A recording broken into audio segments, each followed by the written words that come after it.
No niin, tää mun vanhamoinen toimityökalu hajos. Tämmönen aineellinen. Tästä meni nää tapit rikki. Tässä oli enää yksi jäljellä, niin siihen ei saa nää hyvin kiinnitettyä. Niin mä ostin uuden. Mä ostin tämmösen Mech Tools, vähän paremman. Tässä on 280 wattia. 260 wattia.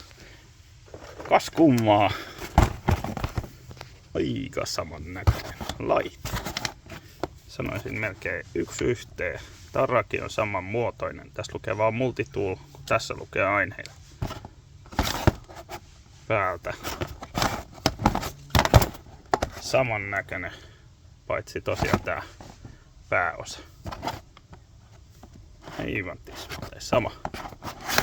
Takaa. Sanoisin, että samasta laitteesta kyse. Vähän painoa tällä tuntuu olevan enemmän. Tää pää ilmeisesti painaa vähän tehokkaampi moottori, mutta ulkokuori on täsmälleen sama.